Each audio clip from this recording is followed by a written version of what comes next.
একটা ছেলে, ওর মাথায় গুলি লাগে আর কি। এ হলো শহীদ সোহাগ।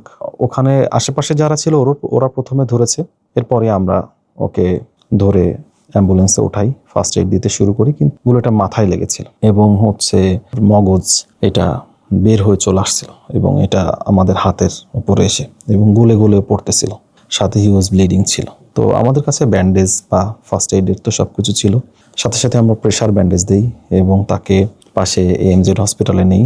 রিদম ব্লাড সেন্টারে বলে দেওয়া হয় যে যা ব্লাড আছে এগুলো নিয়ে আপনার প্রিপারেশন নেন, ওইখানে এমনটা করতে হবে আর কি। অ্যারাউন্ড 1200 ব্যাগ ব্লাড, মানে 1200 জন মানুষ অন্তত রক্ত পেয়ে জীবন বাঁচাতে সক্ষম হয়েছে আর কি ওই সময়টাতে। চিকিৎসক হয়ে মানুষের জীবন বাঁচাতে পারার একটা প্রশান্তিরও ব্যাপার। তো এই কষ্টটা থেকে যাবে যে মানুষগুলোকে আসলে হাতের উপর দিয়ে গেল, আমরা আসলে বেশি কিছু করতে পারিনি। একজন যুবলীগ নেতা এবং তার আশেপাশে অনেক মানুষ, তার নাক ফেটে গেছিল, তাকে ফার্স্ট এইড দিয়েছিল। একটা ছেলে পরিচয় দিয়েছিল, সে ছাত্রলীগের কি একটা পোস্ট বলছিল আর কি, যে তার মাথা কেটে গিয়েছিল, আমরা সেলাই দিয়েছিল। কে কোন পক্ষের এটা আসলে তো দেখা হয়নি, কোনো চিকিৎসক বা কেউই দেখেন না, তাদের জায়গা থেকে সর্বোচ্চটুকু করেন তার লাইফ সেভ করার ব্যাপারে। 16 জুলাই 2024 একটা বেসরকারি হাসপাতালের এমার্জেন্সিতে আমি এমার্জেন্সি মেডিকেল অফিসার হিসাবে দায়িত্ব পালন করছিলাম এবং সেদিন সন্ধ্যার কিছু আগে 6-7টা ছেলে যারা গুরুতর আহত অবস্থায় হাসপাতালে এমার্জেন্সিতে আসে এবং তাদেরকে আমরা তাৎক্ষণিক প্রয়োজনীয় সেবা দিই এবং জানতে পারি যে তারা অধিকাংশ ঢাকা বিশ্ববিদ্যালয়ের ছাত্র এবং আন্দোলনে তারা গুরুতর আহত হয়েছে। প্রথমে তারা ঢাকা মেডিকেল কলেজে গিয়েছিল, কিন্তু সেখানে পুনরায় হামলার শিকার হয়, ফলে সেখান থেকে অনেকে বিভিন্ন জায়গায় বিচ্ছিন্ন হয়ে যায় এবং আমাদের হাসপাতালে তখন এই কয়জন তখন আমাদের হাসপাতালে আসে এবং 17 জুলাই মানে পরদিন দুপুরের পর থেকেই এই আহত রোগীর সংখ্যা অনেক বেশি বাড়তে থাকে এবং একটা পর্যায়ে এমন হয় যে আমরা আর এমার্জেন্সিতে জায়গা দিতে পারছিলাম না এবং সেখানে আসলে নানাভাবে আহত মানুষ, কারো মাথা ফেটেছে, কারো গুলি লেগেছে। একটা বাচ্চার কথা আমার মনে আছে, এই ছেলেটা বয়স বলেছিল 14 বছর। এই ছেলেটার ছড়রা গুলি লেগেছিল চোখে এবং সে কি ভয়ঙ্কর চিৎকার তার যন্ত্রণায়, এবং সাথে কোনো গার্ডিয়ানও ছিল না।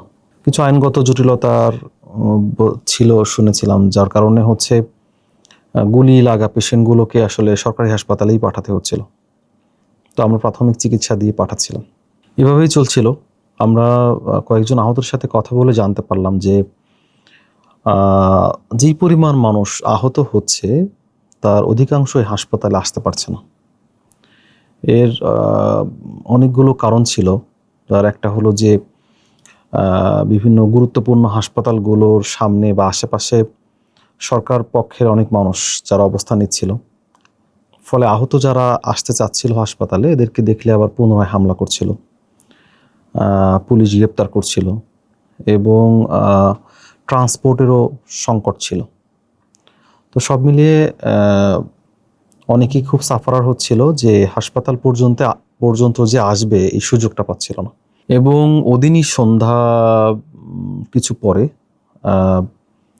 আমাদের ওই হাসপাতালের সামনেও কিছু মানুষ অবস্থান নেয় এবং এই হাসপাতাল আহতদেরকে চিকিৎসা দিচ্ছে এমন একটা অভিযোগ নিয়ে তারা হাসপাতাল অথরিটির উপর চাপ সৃষ্টি করার চেষ্টা করে, হাসপাতালের সামনে অবস্থান নেয় এবং হাসপাতাল অথরিটি এর কাছে আমরা জানতে পারি যে তাদের কাছে প্রশাসন বা বিভিন্ন জায়গা থেকে আহতদের তথ্য চাওয়া হচ্ছিল, সিসিটিভি ফুটেজ চাওয়া হচ্ছিল ইত্যাদি। যাই হোক,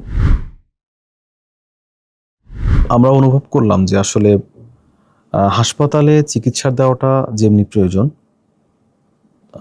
তেমনি আন্দোলনের স্পটগুলোতে যেয়ে চিকিৎসা দেওয়াটাও অনেক বেশি প্রয়োজন। তো সেই জায়গা থেকেই আমরা 17 তারিখ রাতেই কয়েকজন চিকিৎসক আমরা নিজেদের মধ্যে কথা বলে সিদ্ধান্ত নিই যে আগামীকাল থেকে আমরা আমাদের ডিউটির পাশাপাশি আমরা বিভিন্ন আন্দোলনের স্পটগুলোতে চিকিৎসা সেবা দিব, ফার্স্ট এইড দিব। 18 জুলাই এটা ছিল বৃহস্পতিবার, আমরা দুপুর নাগাদ একটা অ্যাম্বুলেন্স এবং সেই সাথে ফার্স্ট এইড দেওয়ার মতো প্রয়োজনীয় যা যা দরকার এগুলো নিয়ে আমরা বের হই।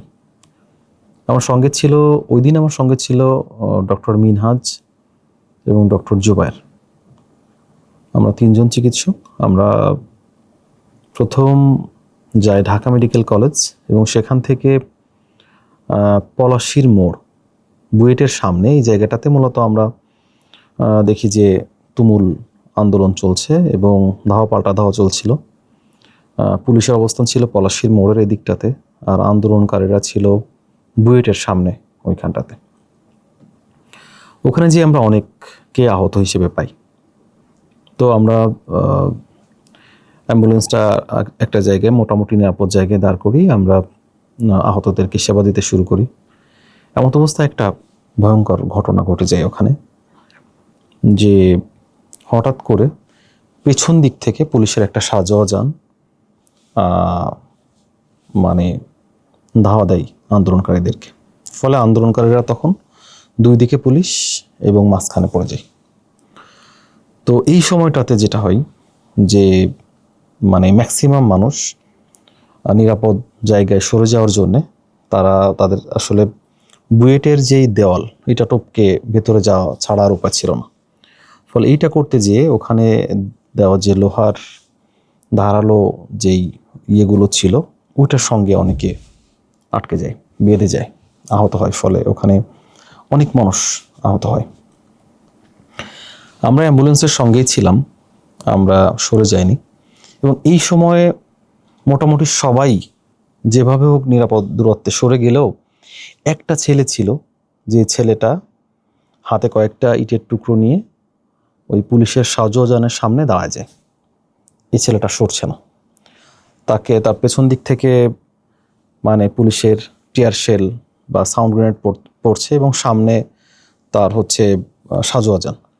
এই ছেলেটা হাতে কয়েকটা পাথরের টুকরা সাজোয়াজানে আঘাত করতেছে। তো ওই সময় যেটা হলো যে মানে মনে হচ্ছিল যে আপাত দৃষ্টিতে এই ছেলেটাকে আর ফিরে পাওয়া যাবে না। তো ওই আন্দোলনকারীদের মধ্যে একটা মেয়ে ছিল যে মোটামুটি লিড করতেছিল মনে হচ্ছিল। সে যেটা করে যে সে সবাইকে নিরাপদে দূরে সরাই দিচ্ছিল। ওই সময় সেটা দেখতে পেয়ে দৌড়ে গিয়ে ওই ছেলেটাকে টেনে সাজোয়াজানের সামনে থেকে নিয়ে চলে আসে এবং তাকে তখন বলতেছিল যে ভাই, বেঁচে থাকলে আন্দোলনটাকে টেনে নিয়ে যাওয়া যাবে, সো অপ্রয়োজনে এমনটা করো না। তো যাই হোক, ওইখানটাতে যখন অনেক মানুষ আহত হলো, আমরা আমাদের সাধ্যমতো সকলকে ফার্স্ট এইড দেওয়ার চেষ্টা করি এবং সকলের ফার্স্ট এইড নিশ্চিত করার পরেই ওই মেয়েটা ফার্স্ট এইড নেয়, তার আগে সে নেয় নাই। এবং আমাদের ওখানে 2 জনকে আমরা পাই যারা গুরুতর আহত ছিল। তো তাদের মূলত সেলাই প্রয়োজন ছিল। ওই দিন আমাদের গাড়িতে আসলে সেলাই করার মতো প্রয়োজনীয় ইকুইপমেন্ট ছিল না। তো আমরা ওই 2 জনকে ঢাকা মেডিকেল কলেজে নামাই দিই। ইতিমধ্যে সন্ধ্যা ক্রস করে যায় আর কি। 19 তারিখ সন্ধ্যায় আমরা আসি এই সায়েন্স ল্যাব এলাকাতে গাড়ি নিয়ে। এবং সায়েন্স ল্যাব এলাকাতে আমাদের ছিল, ওখানে আসলে আমরা প্রথম বাধার সম্মুখীনটা হই সায়েন্স ল্যাব এলাকাতে। এবং এখানে আমাদেরকে গাড়িতে শুরুতে একটু আঘাত করা হয়, আমাদের আইডি কার্ড দেখা হয়, আমাদের অ্যাপ্রন, গাড়ির ভেতরটা চেক করা হয়। তারপরে হচ্ছে সর্বশেষ আমাদের ফোনগুলো চাওয়া হয় এবং বলা হয় যে আপনাদের ফোনের ফটো গ্যালারি এবং সোশ্যাল মিডিয়া আমরা চেক করব, আপনারা কারা। তো এগুলো চেক হয়। এরপর হচ্ছে তেমন মানে সন্দেহজনক কিছু না পাওয়াতে ওখানে ছেড়ে দেয় আমাদেরকে। তো ওখানে যারা আহত ছিল ওখানে আমরা ফার্স্ট এইড দিই। ধানমন্ডি 27 এই জায়গাটাতে হচ্ছে একটা ভালো রকম আন্দোলন হয়েছিল এবং ওইখানটাতে আমরা কয়েকজন আহত পেয়ে যাই। ওখান থেকে আমরা সামনে আগাই এই সংসদ ভবনের যে মোড়টা, ওইখানটা দিয়ে মূলত ব্যারিকেড দেওয়া ছিল। ওখানে মূলত সরকার দলীয় লোকজনেরই অবস্থান ছিল বেশি, অনেক মানুষ ছিল। তো ওখানেও আমাদেরকে থামানো হয়। আমরা পরে প্রাথমিকভাবে চিকিৎসক এগুলো শুনে দেন ছেড়ে দেয়। দেন আমরা হচ্ছে সামনে আগাই, শ্যামলী হয়ে আগারগাঁও, তারপরে শেওড়াপাড়া, কাজীপাড়া হয়ে মিরপুর 10 পর্যন্ত যাই ওই তারিখেই। তখন রাত প্রায় 11টা। তখনও মিরপুর 10 এই অঞ্চলে ধাওয়া পাল্টা ধাওয়া চলছে, গুলি, রাবার বুলেট এগুলো চলছে। ওখানে আমরা অনেক মানুষকে আহত হিসেবে পাই এবং সেখানে আমরা ফার্স্ট এইড দিই। দেওয়ার পর একজনকে আমরা একটু মানে গুরুতর পাই, যাকে হাসপাতালে পৌঁছানো জরুরি ছিল। তো আমরা ওই সময় তাকে হাসপাতাল অর্থাৎ সোহরাওয়ার্দী মেডিকেল কলেজ হাসপাতালে ফেরার পথে পৌঁছে দিই আর কি। এবং ওই ছেলেটা নিজের পরিচয়ও দিয়েছিল যে সে সোহরাওয়ার্দী মেডিকেল কলেজের থার্ড ইয়ার স্টুডেন্ট, এমন পরিচয় দিয়েছিল। তো আমরা ওকে সোহরাওয়ার্দী নামায় দিয়ে দেন আমরা ওদিনের মতো ব্যাক করি। আমরা যে এই কাজগুলো করলাম এটা আমাদের পরিচিত কিছু ক্লোজ গ্রুপে ডিসকাস করা হয় চিকিৎসকদের, এবং সেখান থেকে আসলে আরও অনেকেই তার হাসপাতালের পাশাপাশি এই আউটডোর সেবাটা দিতে আগ্রহী হয়ে যায়। কিন্তু আমাদের আসলে অতটা ক্যাপাসিটি ছিল না, অ্যাম্বুলেন্স অতগুলো ছিল না। 19 তারিখে ডক্টর আলী আফতাব উনি আমাদেরকে আরও 3টা অ্যাম্বুলেন্স জোগাড় করে দেন, এবং ডক্টর তানিম উনি একটা অ্যাম্বুলেন্স জোগাড় করান। তো এইভাবে করে এই অ্যাম্বুলেন্সগুলো নিয়ে আমরা প্রায় ওদিন সিদ্ধান্ত হয় যে প্রায় 50 জন চিকিৎসক যারা রোস্টার করে হাসপাতালে চিকিৎসা দিবেন, এবং এই সময়ের বাইরে তারা আমরা কেউ কখনো অতিরিক্ত সময় হাসপাতালে দিব, কখনো আমরা আন্দোলনকারীদেরকে চিকিৎসা সেবা দিব। তো এভাবে করে 19 তারিখে মোটামুটি আমাদের তাহলে 4-5টা টিম হয়ে যায়। এই 19 তারিখের দিনটা আসলে এই দিনটা ছিল আসলে সব থেকে মর্মান্তিক আমার দৃষ্টিতে, এবং আমার কাছে মনে হয়েছে যে এই দিন আমরা যে সিদ্ধান্তটা নিয়েছিলাম এইটা বোধহয় সব থেকে ভালো একটা সিদ্ধান্ত ছিল আমাদের, এটা আমার মনে হয় আর কি। 19 তারিখ আমরা গুলশান লিংক রোড হয়ে বাড্ডা এই সাইটে আমরা যাই সকালে। 19 তারিখ সকালে, শুক্রবার। লিংক রোডে আমরা পৌঁছাতে পারছিলাম না, কারণ লিংক রোডে অনেক বেশি হচ্ছিল আর কি। তো আমরা গুলশান লেক ওর পাশের যে রাস্তাটা ওই রাস্তা দিয়ে কিছু দূর আগাতে পারি, এবং অ্যাম্বুলেন্সটা রেখে আমরা একটু সামনে আগাই। তো আমরা অ্যাম্বুলেন্স থেকে বের হয়ে সামনে আগাইলেই একটা ছেলেকে দেখি রাস্তা পাশে পড়ে আছে, এবং পায়ে কিছু কাপড় বাঁধা, এবং সাথে কয়েকটা মানুষ যারা তাকে হেল্প করতেছে বা কিছু। কাছে যে দেখি যে ওই ছেলেটা পায়ে গুলিবিদ্ধ হয়েছে, সম্ভবত এটা ডান পা ছিল, এবং তখনও অ্যাক্টিভ ব্লিডিং ছিল। তবে ছেলেটা স্ট্যাবল ছিল।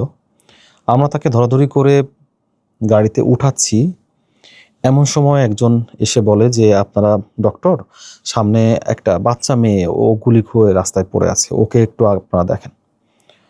তো তখন আমরা ডক্টর জুবায়ের এবং ডক্টর শুভ এরা দুজন এই ছেলেটাকে প্রাথমিক সেবা দিতে থাকে অ্যাম্বুলেন্সে নিয়ে, এবং আমি এবং ডক্টর মিনহাজ আমরা তখন ওই যে স্পটের কথা উনি বলে লিংক রোডের একটা অংশে আর কি, তো ওইখানের দিকে আমরা আগাই। ওইখানটাতে যাওয়া যাচ্ছিল না একদমই, কারণ তখন প্রচণ্ড রকমের একটা যুদ্ধ অবস্থা এমন। তো আমরা একটু সময় নিয়ে অনেকটা কষ্ট করে আমরা কিছু দূর আগাই, এবং উনি যে স্পটটা দেখাচ্ছিল যে এইখানটাতে বাচ্চা গুলিবিদ্ধ হয়েছে, কিন্তু আমরা আসলে বাচ্চাটাকে পাইনি ওখানে। আমরা না পেয়ে দেন ফিরে আসি। ওইখানে কিছু আহত মানুষ পাই, যাদেরকে আমরা প্রাথমিকভাবেই ফার্স্ট এইড দেই, এবং ওই যে ছেলেটা গুলিবিদ্ধ হয়েছিল পায়ে, ওকে হাসপাতালে নেওয়াটা জরুরি ছিল আর কি। তো তখন ওখানকার স্থানীয় কিছু লোকজন বলল যে এই পাশে AMZ হসপিটাল, ওরা সেবা দিচ্ছে, নিতে পারেন, কিন্তু রাস্তাঘাট বন্ধ ছিল। তো একটা লোকাল ছেলে ও আমাদেরকে অ্যাম্বুলেন্স নিয়ে বিভিন্ন কিছু ভেতরে গলি টলি দিয়ে আমাদেরকে বাড্ডার ওই সাইডটাতে নিয়ে যায় এবং ওইখানে তখন হচ্ছে AMZ হসপিটালে আমরা ওই ছেলেটাকে নিয়ে যাই। ওরা বেশ আন্তরিক ছিল, ওরা সাথে সাথে ওকে রিসিভ করলো এবং হচ্ছে ভেতরে নিয়ে গেল হসপিটালে। দেন আমরা সম্ভবত ওই সাইডটা উত্তর বাড্ডা হবে, ওই যে সাইডটার দিকে হচ্ছে ইয়েগুলা, এই অ্যাম্বাসিগুলা যে সাইডটাতে আর কি। তো ওই সাইডটাতে বেশ ইয়ে হচ্ছিল আর কি, আন্দোলনটা খুবই স্ট্রং ছিল। তো আমরা ওই দিকটাতে কিছু দূর আগাই, ওখান থেকে একজন ডক্টর আমাদের গাড়িতে ওঠার কথা ছিল, ডক্টর মামুন ওনার। তো উনি, ওই জন্যে আমরা ওখানে যেয়ে দাঁড়িয়েছি। আমরা ওখানে কিছু আহত পেয়ে যাই, তাদেরকে ফার্স্ট এড দিচ্ছি। এমন সময় আমাদের গাড়ি থেকে একটু দূরে একটা ছেলে, ওর মানে মাথায় গুলি লাগে আর কি। তো এর কথা আসলে আমি বিভিন্ন সময় বলেছি, এ হলো শহীদ সোহাগ এই ছেলেটা। তো আমরা ওখানে আশেপাশে যারা ছিল ওরা প্রথমে ধরেছে, এরপরে আমরা ওকে মানে ধরে অ্যাম্বুলেন্সে উঠাই, ফার্স্ট এড দিতে শুরু করি। কিন্তু ইন দ্য মিন টাইম গুলোটা মাথায় লেগেছিল এবং হচ্ছে এটা আমি বলেছি যে ওর মানে ওর মগজ এটা বের হয়ে চলে আসছিল এবং এটা আমাদের হাতের উপরে এসে এবং গলে গলে পড়তেছিল, সাথে হিউজ ব্লিডিং ছিল। তো আমাদের কাছে ব্যান্ডেজ বা ফার্স্ট এইডের তো সব কিছু ছিল, সাথে সাথে আমরা প্রেশার ব্যান্ডেজ দিই এবং তাকে পাশে AMZ হসপিটালে নেই। তারাও তাদের জায়গা থেকে কিছু সাপোর্ট দেয়, কিন্তু যেহেতু এটা খুব সিভিয়ার কেস ছিল এবং হচ্ছে মানে গুলিবিদ্ধ পেশেন্টদের সাধারণত সরকারি হাসপাতালেই পাঠাতে হচ্ছিল, ফলে ওনারা বললেন যে আপনারা একটু কষ্ট করে সরকারি হাসপাতালে নেন। তো তখন ওই ছেলেটা আহত হলে প্রথম যে ধরছিল আর কি, পাশে ছিল ওই ছেলেটা, ও ফোন থেকে ফোন দিয়ে এই আহত অর্থাৎ শহীদ সোহাগ, ওর বাবা এবং চাচা, মানে ওদেরকে বাসায় ফোন দিলে ওরা পাশেই বাসা ছিল ওদের। এই ছেলেটা আমরা জানতে পারি যে এই ছেলেটা একটা জাতীয় বিশ্ববিদ্যালয়ের ছাত্র ছিল এবং পার্ট টাইম এ ফুড ডেলিভারির কাজ করত। তো একে ওর চাচা এবং ওর বাবা সহ আমরা ঢাকা মেডিকেল কলেজে নিয়ে আসি এবং এই সময়ের মধ্যে ঢাকা মেডিকেল কলেজে পৌঁছাতে দুপুর হয়ে যায়। জুমার নামাজের সময় আমরা, অবশ্য দিন আমাদের মিস হয়ে গিয়েছিল, সেই সুযোগটা আমরা পাইনি। হিউজ ব্লিডিং ছিল, অবস্থা খারাপের দিকে যাচ্ছিল এবং আমরা জানতে চাইলাম যে কি রক্তের গ্রুপ কি, কারণ রক্তের প্রয়োজন ছিল ছেলেটার, কিন্তু ওর ফ্যামিলি আসলে জানতো না যে রক্তের গ্রুপ কি। তো আমরা ওকে যখন ঢাকা মেডিকেল কলেজে পৌঁছে দিলাম, তখন প্রয়োজনীয় সাপোর্ট যা যা লাগে, ওখানে ডক্টর অত্যন্ত আন্তরিক ছিলেন, সকলেই অনেক আন্তরিক ছিলেন, তারা ভীষণ পরিশ্রম করছিলেন।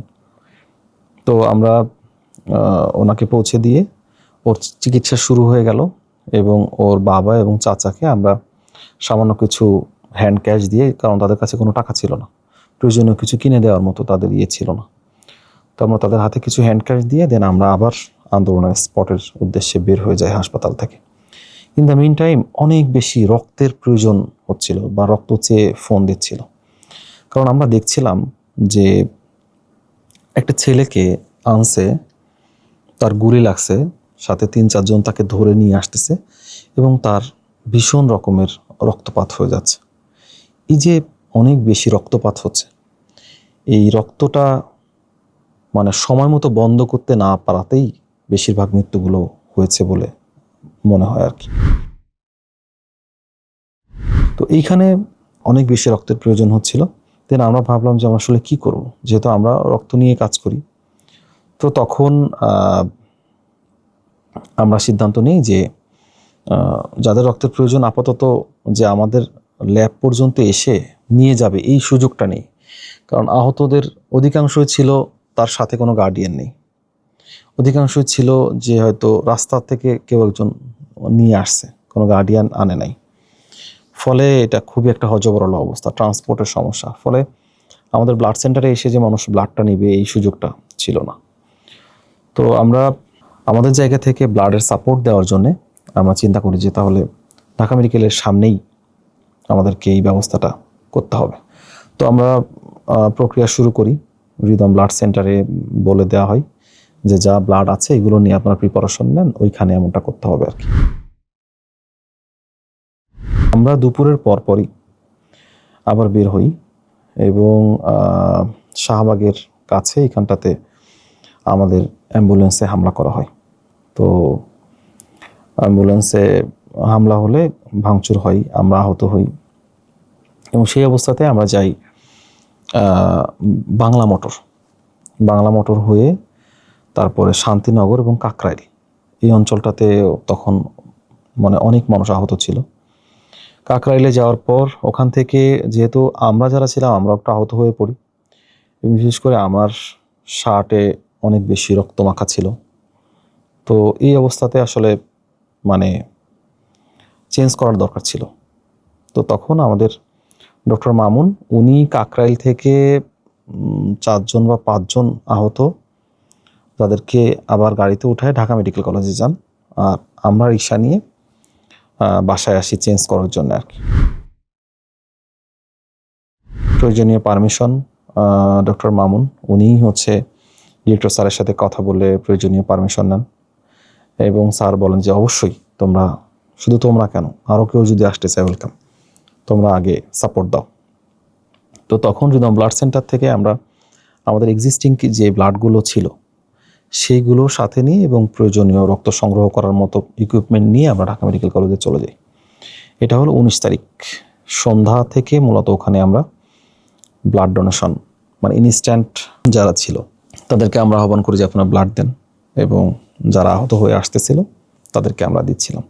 তো এখানে একটা সমস্যা তৈরি হচ্ছিল যে যারা আহত হয়ে আসতেছে এদের ব্লাড গ্রুপটা জানা নেই, এদের ব্লাড গ্রুপটা অধিকাংশ মানুষ জানে না, যার ফলে কি গ্রুপের রক্ত তাকে দিব এই সুযোগটা নেই, বা তার ব্লাডটা যে টেনে আবার ল্যাবে নিয়ে গ্রুপিং করে যে আসবে এই ম্যান পাওয়ারও নাই, এই সময়টাও নাই, মানে এমন একটা খারাপ অবস্থা ছিল। তো আমরা যেটা করলাম সেটা হলো যে আমরা সাথে সাথেই একটা গ্রুপিং বুথ বসাইলাম ওখানে, এবং গ্রুপিং বুথে আমাদের তখন হচ্ছে কয়েকজন ডক্টর, মেডিকেল স্টুডেন্ট, টেকনোলজিস্ট যারা ওখানে বসে, যেই রোগী আসতেছিল আমরা রোগীর স্যাম্পল নিয়ে গ্রুপিং করে সাথে সাথে ওই গ্রুপের রক্ত আমাদের ওইখানে ডোনেশন হচ্ছিল, ওখান থেকে সাথে সাথে দিয়ে দিচ্ছিলাম। এবং ওটা ভেতরে যাওয়ার পর, হাসপাতালের ভেতরে যাওয়ার পর হয়তো অনেক সময় তারা তাদের মতো করে প্রসেস করে রোগীকে দিচ্ছিলেন। তো প্রথম দিনেই আমাদের প্রায় 168 ব্যাগ বা এরকম ওই 19 তারিখে এমনটা কালেকশন হয়, এবং আমরা ওই রাতে 168 ব্যাগ কালেকশন হলে আমরা প্রায় 130 ব্যাগ অ্যারাউন্ড, যে ব্যাগটা হচ্ছে আমরা ওই সময় ইনস্ট্যান্ট রোগীদের দেওয়ার প্রয়োজন হয়। তো শুধুমাত্র 19 তারিখ রাতেই আমাদের 130 ব্যাগ অ্যারাউন্ড ব্লাড লাগছে ওইখানে, এবং প্রায় 36 ব্যাগ ব্লাড অ্যারাউন্ড মানে ওই রাতের নাগাদ আমাদের হাতে থাকে, এবং সেটা আমরা ভোরবেলায় ঢাকা মেডিকেল কলেজে যেই ব্লাড ব্যাংক আছে ওইখানে আবার আমরা জমা করে দিই, কারণ ব্লাডের জন্য অনেকে ওখানেও যাচ্ছিল। তো এভাবে করে আমাদের হচ্ছে 20 তারিখও একইভাবে আমরা এদিকে ব্লাড ডোনেশন প্রোগ্রাম চলতে থাকে, এবং ওইখানে আসলে অসংখ্য মানুষ আমাদেরকে সহযোগিতা করছিল। মানুষ নিজে রক্ত দিচ্ছে, সে তার আশেপাশের মানুষকে ডেকে আনছে রক্ত দেওয়ার জন্যে। একজন মা রক্ত দিচ্ছেন, সে তার ছেলেকে মেয়েকে ডেকে আনছেন রক্ত দেওয়ার জন্যে। একজন স্বামী রক্ত দিচ্ছেন, স্ত্রীকে দিয়ে রক্ত দেওয়াচ্ছেন, যেহেতু আমরা অন্য কিছু করতে পারছি না, অ্যাটলিস্ট রক্ত দিয়ে কিছু মানুষ বাঁচাই। এবং ওই সময় রক্তটা ভীষণ রকম প্রয়োজন ছিল। আমরা এই যে 19 তারিখ থেকে শুরু করে আমাদের রক্তদান কর্মসূচিটা অফ হয় হচ্ছে অগাস্টের 6 তারিখ, এবং এই দিনগুলোতে আমাদের শুধুমাত্র ঢাকা মেডিকেল কলেজের এমার্জেন্সির সামনেই আমাদের রক্ত সংগ্রহ এবং ডেলিভারি হয় প্রায় 700 ব্যাগ। 22-23 তারিখ যে সময়টা, এই সময় যখন আন্দোলন একটু স্তমিত হয়, ওই সময়টাতেও মানে ঢাকা মেডিকেল কলেজের সামনে থেকে বিভিন্নভাবে আমাদের তথ্য নেওয়া হচ্ছিল, আপনারা কারা, কই থেকে আসছেন, কেন করতেছেন, কি মতলব, ইত্যাদি ইত্যাদি। তো আমরা আসলে যেটা করেছি, যেমন আমি রাস্তাতে যখন আমরা চিকিৎসা দিয়েছি তখন কিন্তু উভয় পক্ষের মানুষকে আমরা আহত পেয়েছি। আমার মনে আছে যে একজন, তিনি তার পরিচয় দিয়েছিলেন তিনি একজন যুবলীগ নেতা, এবং তার আশেপাশে অনেক মানুষ, তার নাক ফেটে গেছিল, তাকে ফার্স্ট এড দিয়েছিল। একটা ছেলে পরিচয় দিয়েছিল সে ছাত্রলীগের কি একটা পোস্ট বলছিল আর কি, যে তার মাথা কেটে গিয়েছিল, আমরা সেলাই দিয়েছিলাম। তো আমরা উভয় বা কে কোন পক্ষের এটা আসলে তো দেখা হয়নি, বা একজন স্বাস্থ্যকর্মী এটা দেখেন না, আসলে কোনো চিকিৎসক বা কেউই দেখেন না, তাদের জায়গা থেকে সর্বোচ্চটুকু করেন তার লাইফ সেভ করার ব্যাপারে। তো আমরা আমাদের জায়গা থেকে এই নিয়ত নিয়ে সর্বোচ্চটুকু করেছি। এবং আমরা যদি দেখি যে 4 তারিখ 5 তারিখ এই সময়টা একটু বলা দরকার আমার মনে হয়, কারণ এই সময়টাতে একটা ভয়াবহ অবস্থা তৈরি হয়। 4 তারিখে আমরা শাহবাগ এই অঞ্চলটাতে ফার্স্ট এড দিচ্ছিলাম। শাহবাগে আমি একটা মেয়েকে সেন্সলেস অবস্থায় পাই, আমাদের টিমটা, তো তাকে ওখানে ফার্স্ট এড দেওয়া হয়। তারপরে ওখানে আমরা অসংখ্য আহত পাচ্ছিলাম, বিশেষ করে বাংলা মোটরের এই সাইডটাতে খুব ঝামেলা হচ্ছিল, ওখান থেকে অনেক আহত বারবার ঢাকা মেডিকেল কলেজে নিয়ে যেতে হচ্ছিল আর কি। এবং শাহবাগের এই পাশে বিভিন্ন গলি টলি আছে, কি একটা মসজিদ আছে, তারা মসজিদ সম্ভবত, ওইখানটার থেকে আক্রমণ হচ্ছিল বারবার আন্দোলনকারীদের ওপর। তো ওইখানটাতেও অনেক আহত ছিল আর কি। 4 তারিখটা আসলে খুবই একটা বিভৎস দিন ছিল। এই দিনটাতে প্রচুর পরিমাণে মানুষ আহত হয়। আমরা তো এই সময়গুলোতে বারবার হাসপাতালে যেতে হচ্ছিল, প্রায় প্রতি মিনিটেই মনে হচ্ছে কেউ না কেউ আহত আসতেছে। একদিন সন্ধ্যার পরে ঢাকা মেডিকেল কলেজের সামনে নেটে খুব সমস্যা হচ্ছে, ইভেন অফলাইনেও যোগাযোগ করাটা টাফ হচ্ছিল, এমন কয়েকটা দিন গিয়েছিল আর কি। তো ওই সময়টাতে আমার এক্স্যাক্ট ডেটটা মনে নেই, ডক্টর মুস্তাফিজ উনি কল করেন যে ভাই আমার মানে ভাই গুলিবিদ্ধ হয়েছে, এবং তার ভাই গুলিবিদ্ধ হয়েছে, পায়ে গুলি লেগেছে, এটা যাত্রাবাড়ির ওই সাইডটাতে, এবং তাকে হাসপাতালে আনা হচ্ছে। তো ভালো কমিউনিকেট করতে পারছিলাম না, অফলাইনে যা কথা হচ্ছিল, কিন্তু আলটিমেটলি তার ভাই হাসপাতালে আসার আগেই মারা যায়, এবং ও তখন ঢাকার বাইরে, এবং পরবর্তীতে ওনাকে দাফন করা হয়েছে বরিশালে নিয়ে যাওয়া হয়। তো এনার কিন্তু পায়ে গুলি লেগেছিল, পায়ে গুলি লাগলো একজন মানুষের, সে মারা গেল। হাতে গুলি লেগেছে, মারা গেছে, কাঁধে গুলি লেগেছে, মারা গেছে। তো এই জায়গাগুলোতে, এই শেষের দিনগুলোতে বেশিরভাগ মানে বুকে বা মাথায় গুলি লাগা পেশেন্ট ছিল, কিন্তু এর আগে কিন্তু হাতে পায়ে বিভিন্ন জায়গায় গুলি লেগেও মানুষ মারা গিয়েছে। এর একটা কারণ যেটা মানে দেখলাম সেটা হচ্ছে যে আমরা যারা মানে আমাদের ফার্স্ট এইডের নলেজ খুবই কম, যে একটা আহত মানুষকে আমি প্রথমে কিভাবে মানে তার লাইফ সেভ করব, এই নলেজটা আমাদের এই জায়গাটাতে আমাদের নলেজ গ্যাপ আছে। সাধারণ মানুষ আমরা যারা, বেশ নলেজ গ্যাপ আছে, এবং আসলে ওই সময় সিচুয়েশনটাও ছিল না, তারপরেও নলেজ থাকলে হয়তো আরও কিছুটা সেফ হতো মানুষ। কারণ তার পায়ে গুলি লেগেছে, সে হাসপাতালে আসার আগে মারা গেল।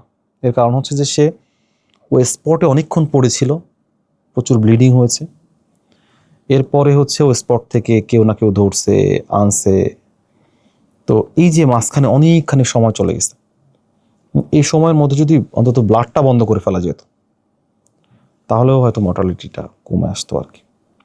তো এটা আসলে খুব দরকার যে সকল লেভেলে এই সচেতনতাটা, যে ফার্স্ট এইড কীভাবে দিতে হয় একজন মানুষকে, কারণ যে কোনো সময় যে কোনো বিপদ হতে পারে।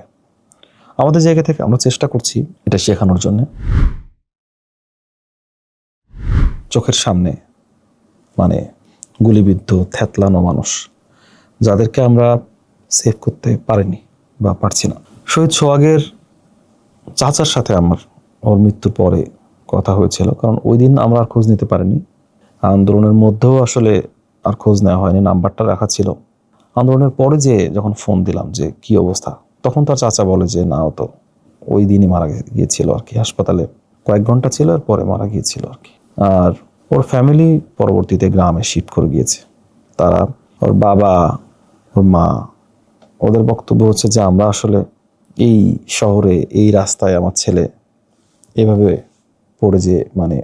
পড়ে থাকলো, মারা গেল, এই রাস্তায় আমি কিভাবে হাঁটবো? তো তারা চলে গিয়েছে ঢাকা ছেড়ে। আমি দেখেছি যে চিকিৎসক বা স্বাস্থ্যকর্মী যারাই আছে, নার্স, টেকনোলজিস্ট, সকলে তার সর্বোচ্চটুকু দিয়ে ট্রাই করেছে। ব্যতিক্রম হয়তো কিছু মানুষ তো থাকবেই, এটা বাদে ম্যাক্সিমাম মানুষ তাদের সর্বোচ্চটুকু দিয়ে ট্রাই করেছে যে কিভাবে আমরা লাইফ সেভ করতে পারি। তো আমরা আমাদের জায়গা থেকে ট্রাই করেছি। 5 তারিখে তো যখন দুপুরবেলা যখন এটা হলো যে এটা পতন হয়ে গেছে বা উনি দেশ ছেড়ে পালাইছেন, তো তখন তো এক প্রকার মানুষ সব জায়গায় একটা বিজয় মিছিল টাইপ ব্যাপার, বা সব মানুষ রাস্তায় তখন। কিন্তু ওই সময়ও কিন্তু কিছু কিছু এরিয়াতে কিন্তু খুব ঝামেলা চলতেছিল, অনেক জায়গাতেই গুলি করা হচ্ছিল। এবং 4 তারিখ এবং 5 তারিখে কিন্তু হিউজ মানুষ মারা গিয়েছে, আমার যেটা মনে হয়েছে আর কি ওই সময়। এবং 4 তারিখে যখন সবাই বিজয় নিয়ে ব্যস্ত, এই সময় কিন্তু আমাদের যে টিমটা, বিশেষ করে রিদমের যারা স্বাস্থ্যকর্মী, এরা তো হাসপাতালে তখন। এবং 6 তারিখ সকাল পর্যন্ত আহত মৃত বডি হচ্ছে যে ঢাকা মেডিকেল কলেজে এসেছে। এবং ওই দিন হিউজ রক্তের টার্নওভার ছিল। 5 তারিখ রাতে, 4 তারিখ, 5 তারিখ এবং 6 তারিখ সকাল পর্যন্ত অনেক রক্তের প্রয়োজন ছিল, এবং সেটা অনেক আহত হয়েছে। কিন্তু ওই দিন মানুষ সবাই যদি এদিকে বিজয়ে ব্যস্ত ছিল, কিন্তু চিকিৎসক বা স্বাস্থ্যকর্মীরা কিন্তু হাসপাতালে, এবং তারা ওই দিনটা সামলাচ্ছিল, কারণ বিভিন্ন জায়গা থেকে আহতরা আসছিল। 6 তারিখ মোটামুটি ঢাকা মেডিকেল কলেজের সামনে ব্লাড ডোনেশন ক্যাম্পটা আমরা ক্লোজ করি। এবং তারপরে ওই সময় তো অ্যারাউন্ড 700 ব্যাগ, এবং এরপরে পরবর্তীতেও বিভিন্ন অপারেশন বা বিভিন্ন কিছুতে আহতরা আমাদের থেকে রক্ত নিচ্ছিল। তো এটা ওই সময় এবং এর পরবর্তী প্রায় 6 মাসের মধ্যে আরও প্রায় 500 ব্যাগ, অ্যারাউন্ড শুধু জুলাই বা তার ইমিডিয়েট পর পর্যন্ত এই সময়ে অ্যারাউন্ড 1200 ব্যাগ ব্লাড, 1200 জন মানুষ অন্তত রক্ত পেয়ে জীবন বাঁচাতে সক্ষম হয়েছে আর কি ওই সময়টাতে। তো এটা একটা আমাদের জায়গা থেকে যেমনি অত্যন্ত স্মৃতিবহ, অত্যন্ত বেদনার, এবং আমাদের জায়গা থেকে আবার চিকিৎসক হয়ে মানুষের জীবন বাঁচাতে পারার একটা প্রশান্তিরও ব্যাপার। তো এই কষ্টটা থেকে যাবে যে মানুষগুলোকে আসলে হাতের উপর দিয়ে গেল, আমরা আসলে বেশি কিছু করতে পারিনি, এই কষ্টটা যেমন আছে, আবার অসংখ্য মানুষের জন্য আমরা আমাদের সর্বোচ্চটুকু দিয়ে সাপোর্ট দিতে পেরেছি, এই তৃপ্তির জায়গাটাও আছে। তারপরেও চাই যে আসলে এমন সিচুয়েশন যেন দেশে আর কখনোই না হোক, এত মানুষ, এত আহত, এত মৃত কখনো না হোক, এই কামনা করি।